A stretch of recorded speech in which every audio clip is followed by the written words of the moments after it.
میرے محترم بزرگوں اور بھائیوں، پچھلے 2 جمعوں سے اس بات کا ذکر مسلسل ہو رہا ہے کہ مسجد کی اسلام میں اہمیت کیا ہے اور مسجد مسلم معاشرے کی اصلاح اور ترقی کے لیے کیا کچھ کردار ادا کر سکتی ہے۔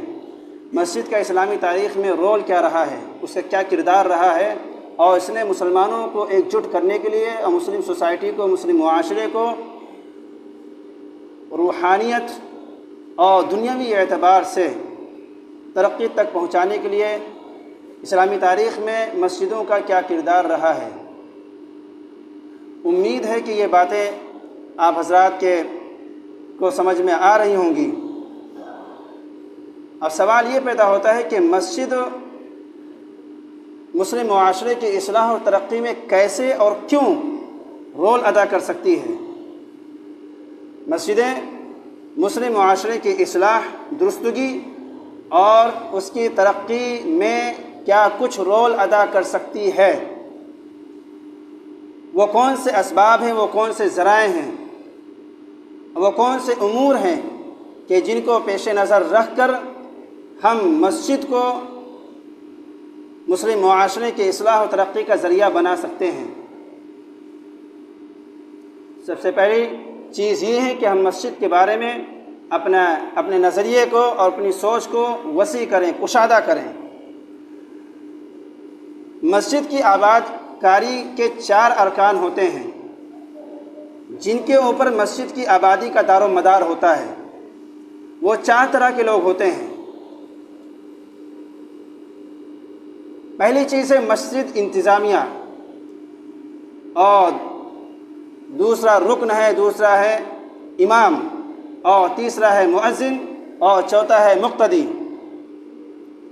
کسی بھی مسجد کی آباد کاری کے لیے ان 4 چیزوں کی ضرورت پڑتی ہے۔ مسجد کی آباد کاری کے یہ 4 ستون ہیں، 4 پلرز ہیں۔ مسجد انتظامیہ جس کی ذمہ داری ہوتی ہے کہ وہ مسجد کی دیکھ ریکھ، اس کے سارے انتظامات کو دیکھے۔ مسجد انتظامیہ کو کیسا ہونا چاہیے، مسجد کے ذمہ داروں کو کیسا ہونا چاہیے، اس کا ذکر بھی اللہ پاک نے قرآن مجید میں ذکر کیا ہے کہ کیسے لوگ اس مسجد کے ذمہ دار ہوں، کیسے لوگ اس مسجد کے دیکھنے والے ہوں، کیونکہ مسجدیں اللہ کا گھر ہوتی ہیں اور یہ مسلمانوں کے لیے ایک عظیم مرکز کی حیثیت رکھتی ہیں۔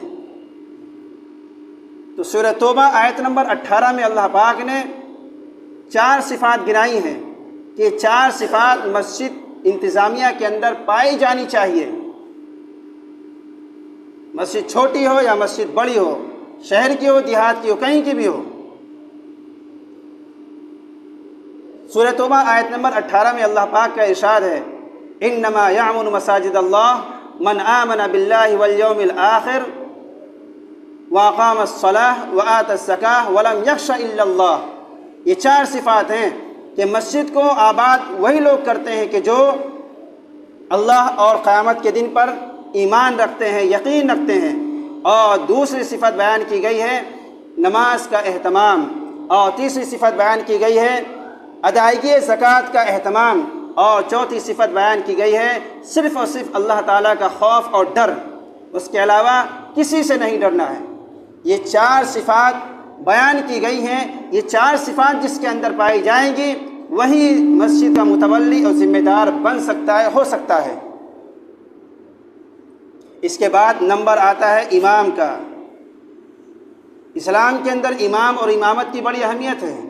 امامت کی 2 قسمیں ہوتی ہیں، ایک امامت کبریٰ ہے، ایک امامت صغریٰ ہے۔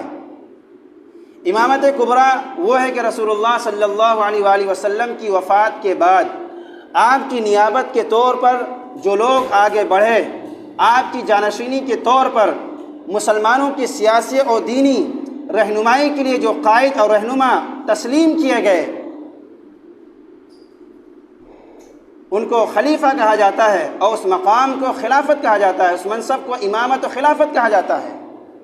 جیسے سیدنا ابو بکر صدیق، سیدنا عمر فاروق، سیدنا عثمان ذو النورین، اور سیدنا علی المرتضیٰ رضی اللہ عنہ اجمعین، اور سیدنا امام حسن وغیرہ وغیرہ۔ تو مسلمانوں کی سیاسی ذمہ داریوں کو اٹھانے والا وہ بھی امام کہلاتا ہے، اور اس کو امامت کبریٰ کہا جاتا ہے، اور ایک ہوتی ہے امامت صغریٰ یعنی نمازوں کا امام۔ حضرت علی رضی اللہ تعالیٰ عنہ فرماتے ہیں کہ امامت کبریٰ کے لیے وہی دلیلیں چاہیے جو امامت صغریٰ کے لیے ہوتی ہے، یعنی نمازوں کے امام کے لیے جن شرائط کا ہونا ضروری ہے، نمازوں کے امام کے لیے جن شرائط کا ہونا ضروری ہے، وہی شرائط امامت کبریٰ کے لیے یعنی حاکم کے لیے، خلیفہ بننے کے لیے بھی ہونا ضروری ہے۔ یہ دونوں چیز الگ الگ نہیں ہیں۔ اسلام کے اندر دین اور دنیا دونوں ایک ہے۔ یہ کنسپٹ غلط ہے کہ دین الگ ہے دنیا الگ ہے۔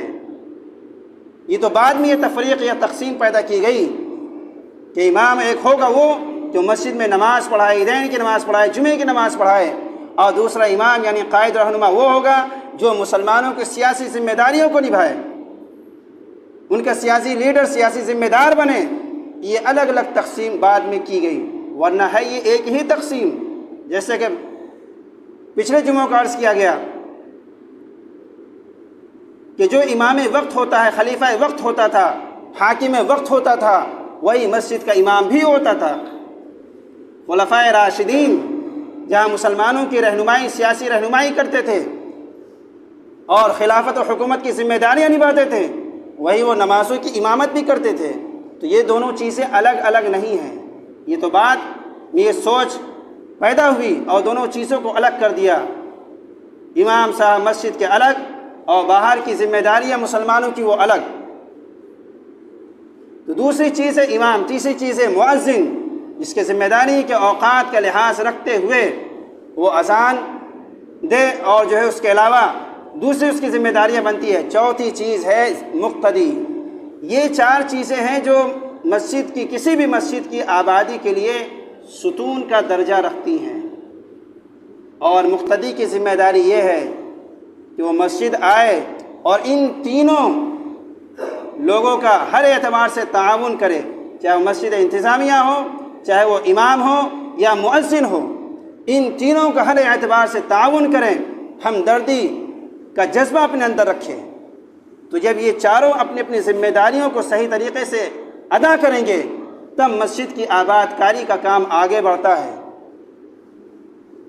تو یہ بات معلوم ہو گئی کہ مسجد انتظامیہ کو کیسا ہونا چاہیے، اور یہ بات بھی معلوم ہو گئی کہ مسجد کی آبادی کے لیے اس کے ستون اور ارکان کیا ہیں۔ اب سوال یہ پیدا ہوتا ہے کہ مسجد مسلم معاشرے کی اصلاح و ترقی میں کیسے اپنا رول ادا کر سکتی ہے؟ وہ کون سے کام ہیں جو مسجد میں انجام پا سکتے ہیں، مسجد میں کیے جا سکتے ہیں؟ اور مسجد میں کوئی بھی کام ہو، حدود شریعت کا لحاظ رکھنا ضروری ہے۔ مسجد کے تقدس کا، اس کے ادب کا اور احترام، اس کے وقار کا پاس و لحاظ رکھنا ضروری ہے۔ آپ دین کا بھی کام اگر مسجد میں کر رہے ہیں اور مسجد کے تقدس کا خیال نہیں رکھ رہے ہیں، تو آپ چاہے جتنا بڑا دین کا کام مسجد کے اندر کر رہے ہوں، گنہگار ہوں گے۔ تو مسجد کے تقدس کا، اس کے ادب کا خیال رکھنا بہت ضروری ہے، نہایت ضروری ہے۔ تو اس لیے مسجد کے اندر جو بھی سرگرمیاں ہوں، جو بھی کام انجام پائیں، وہ حدود شریعت کے اندر ہو اور مسجد کے ادب و احترام کا خیال رکھتے ہوئے کیا جائے۔ آپ سب جانتے ہیں کہ مسجد نماز کے لیے بنائی جاتی ہے، اور سب سے اہم جو مقصد ہوتا ہے مسجد کے قیام کا، تعمیر کا، وہ 5 وقتہ نماز ہوتی ہیں۔ لیکن اس کے علاوہ بھی مسجدوں کے ذریعے سے ہم ایسے کام انجام دے سکتے ہیں کہ جس کے ذریعے سے ہم مسلم قوم کو روحانی اعتبار سے اور دنیاوی اعتبار سے ایک اونچائی تک لے جا سکتے ہیں۔ لیکن افسوس کی بات یہ ہے کہ مسلمان بھی، عام مسلمان بھی اور مسجد کے ذمہ دار حضرات بھی اس بات کا خیال نہیں رکھتے، اور نہ ان کی فکر و سوچ وہاں تک کام کرتی ہے۔ اس لیے مسجد کا دائرہ محدود ہو کر سکڑ کر رہ گیا ہے۔ تو 5 وقتہ نمازوں کے علاوہ، عیدین کے علاوہ اور جمعے کے علاوہ مسجدوں کے اندر ہر وہ کام جو مسلمانوں کی ترقی کے لیے اور مسلمانوں کی اصلاح کے لیے کیے جا سکتے ہیں، اسے کیا جانا چاہیے۔ مسجدوں کے دروازوں کو ہر کام کے لیے کھول دینا چاہیے۔ شرط وہی ہے کہ مسجد کا ادب و احترام بہت ضروری ہے۔ آپ دین کی بات بھی سیکھیں گے، سیکھ رہے ہیں، قرآن کے حلقے میں بیٹھ رہے ہیں، ذکر کے حلقے میں بیٹھے ہوئے ہیں، دعوت و تبلیغ کے حلقے میں بیٹھے ہوئے ہیں، مسئلہ مسائل کے سننے سمجھنے کے حلقے میں بیٹھے ہوئے ہیں، لیکن اگر آوازیں اونچی ہو رہی ہیں، مسجد کے تقدس کا خیال نہیں رکھا جا رہا ہے تو گنہگار ہوں گے۔ تو اس لیے کوئی بھی کام ہو، مسجد کے تقدس کا خیال رکھنا بہت ضروری ہے۔ 5 وقتہ نمازوں کے علاوہ مسجدوں کے اندر، ساری مسجدوں کے اندر، اگر وہ مسجد نبوی کے نہج پر چل رہی ہیں اور وہ مسجد نبوی کا نمونہ بننا چاہتی ہیں تو مسجد کے اماموں کو اور مسجد کے ذمہ داروں کو، متولیوں کو 5 وقتہ نمازوں کے علاوہ اور بھی سرگرمیاں انجام دینی چاہیے، کیونکہ مسلمان دینی اعتبار سے مسجد سے جڑتا ہے، نمازوں کے ذریعے سے مسجد سے جڑتا ہے۔ اس سے اچھا بہترین موقع اور کوئی نہیں ہو سکتا، اس سے بہترین جگہ اور کوئی ہو ہی نہیں سکتی۔ آپ اتنے لوگوں کو کسی کے گھر کے اندر جمع نہیں کر سکتے، ایک دن اور ایک ہی وقت میں نہا دھو کر پاک صاف ہو کر ایک ہی وقت میں ایک ہی دن میں آپ کسی بھی جگہ جمع نہیں کر سکتے۔ آپ اشتہار لگوائیے، اعلانات کریے، نہیں جمع کر سکتے۔ لیکن اللہ پاک نے نماز با جماعت کا جو تحفہ ہمیں دیا ہے، یہ جمعے کی نماز کا کی سوغات جو اللہ پاک نے دی ہے، یہ اللہ تعالیٰ کی بہت بڑی نعمت ہے، اس کی قدر کرنی چاہیے کہ وقت پر حاصل ہوتے ہیں۔ اس اجتماع کو، چاہے جمعہ کا اجتماع ہو، چاہے وہ نماز 5 وقتہ کا اجتماع ہو، ہر اجتماع سے اماموں کو چاہیے، مسجد کے متولیوں کو چاہیے کہ ان اجتماعوں سے فائدہ اٹھایا جائے، نمازوں کے علاوہ انہیں دین کی طرف آمادہ کیا جائے، قرآن کے حلقوں کی طرف آمادہ کیا جائے، حدیث کے حلقوں کی طرف آمادہ کیا جائے، درس سیرت کے اندر انہیں بیٹھانے کے لیے آمادہ کیا جائے، دعوت و تبلیغ کے حلقوں سے انہیں آمادہ کیا جائے۔ یہ سارے کام ایسے ہیں جو اسلام کا حصہ ہے، دین کا حصہ ہے۔ باقی بڑی عمر ہونے کے بعد کوئی کہیں ایڈمیشن نہیں لیتا، پڑھنے لکھنے کی عمر گزر چکی ہوتی ہے، لیکن دین کا جاننا، سننا اور سیکھنا، اس کی کوئی عمر نہیں ہوتی ہے۔ انسان کو جب فکر ہو جائے تب سیکھ سکتا ہے۔ تو اس لیے مسجدوں کو اور مسجد کے ذمہ داروں کو چاہیے کہ وہ مسجدوں کو ہر کام کے لیے کھول دے۔ اس کام کا تعلق چاہے دنیا سے ہو چاہے دین سے ہو، جس چیز کو ہم دنیا کا کام سمجھتے ہیں بسا اوقات وہ دین کا کام ہوتی ہیں۔ اسلام کے اندر پڑھائی لکھائی کی بڑی اہمیت ہے۔ پہلی وحی جو نازل ہوئی اقرأ کہ پڑھو، اس کا تعلق تعلیم سے ہے، علم سے ہے، ایجوکیشن سے ہے۔ پہلی وحی جو نبی کریم صلی اللہ علیہ وسلم پر پہلی آیت جو نازل ہوئی وہ یہی اقرأ تھی، اس میں پڑھنے کے لیے کہا گیا ہے۔ تو دنیا کی تعلیم یا دین کی تعلیم یہ بھی مسجد میں سیکھی جا سکتی ہے۔ جس کو ہم دنیا کی تعلیم سمجھتے ہیں، اگر حدود شریعت کے اندر رہتے ہوئے اسے حاصل کیا جائے تو وہ بھی دین کا حصہ ہے۔ قرآن پاک کے اندر بہت سی جگہوں پہ بے شمار آیتیں ایسی ہیں جن کا تعلق انسان کے سمجھ سے ہے، جن کا تعلق انسان کی سوچ سے ہے، اس کے فکر سے ہے، یا یوں کہیے علم سے ہے، سائنس سے ہے۔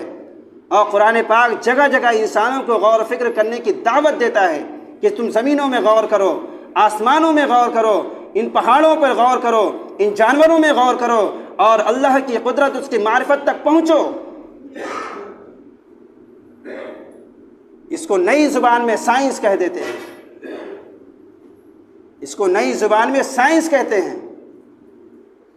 تو یہ سائنس کوئی الگ چیز نہیں ہے، سائنس مطلب معلومات، علم، اور اس کی تعلیم اسلام دیتا ہے، اس کی تلقین اسلام کرتا ہے۔ اور پہلے زمانے میں یہ سارے علوم مسجدوں کے اندر سکھائے جاتے تھے۔ تو مسجدوں کو اپنا وہ رول ادا کرنا چاہیے کہ جس کے ذریعے سے مسلم سماج، مسلم معاشرہ دینی اعتبار سے، دنیاوی اعتبار سے آگے بڑھ سکے۔ اور مسجد سے اچھا کوئی ذریعہ ہو نہیں سکتا، مسجد سے اچھی کوئی جگہ ہو نہیں سکتی کہ جہاں مسلمان بغیر کسی بھید بھاؤ کے، بغیر کسی شرم و حیا کے اور بغیر کسی ہچکچاہٹ کے آ سکتے ہیں، اور سیکھنے سکھانے کا بہت اچھا ماحول ہوتا ہے، پڑھنے پڑھانے کا بہت اچھا ماحول ہوتا ہے۔ جو چیز آپ مسجد کے ذریعے سے سیکھ سکتے ہیں، مسجد میں آ کر سیکھ سکتے ہیں، وہ آپ کہیں نہیں سیکھ سکتے، کہیں نہیں سیکھ سکتے۔ آپ اسکول میں ایڈمیشن نہیں لے سکتے، آپ کسی مدرسے میں نہیں جا سکتے، پھر کہاں سیکھیں گے؟ اور دین کا اتنا سیکھنا ضروری ہے جس سے انسان نماز پڑھ سکے اور حلال و حرام کی تمیز کر سکے، صحیح کیا ہے غلط کیا ہے اس کے بارے میں جان سکے۔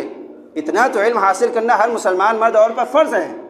جس کو کہاں سیکھیں گے؟ مدرسے جائیں گے، کالج جائیں گے؟ نہیں جا سکتے، عمریں زیادہ ہو گئی ہیں تو پھر کہاں سیکھیں گے؟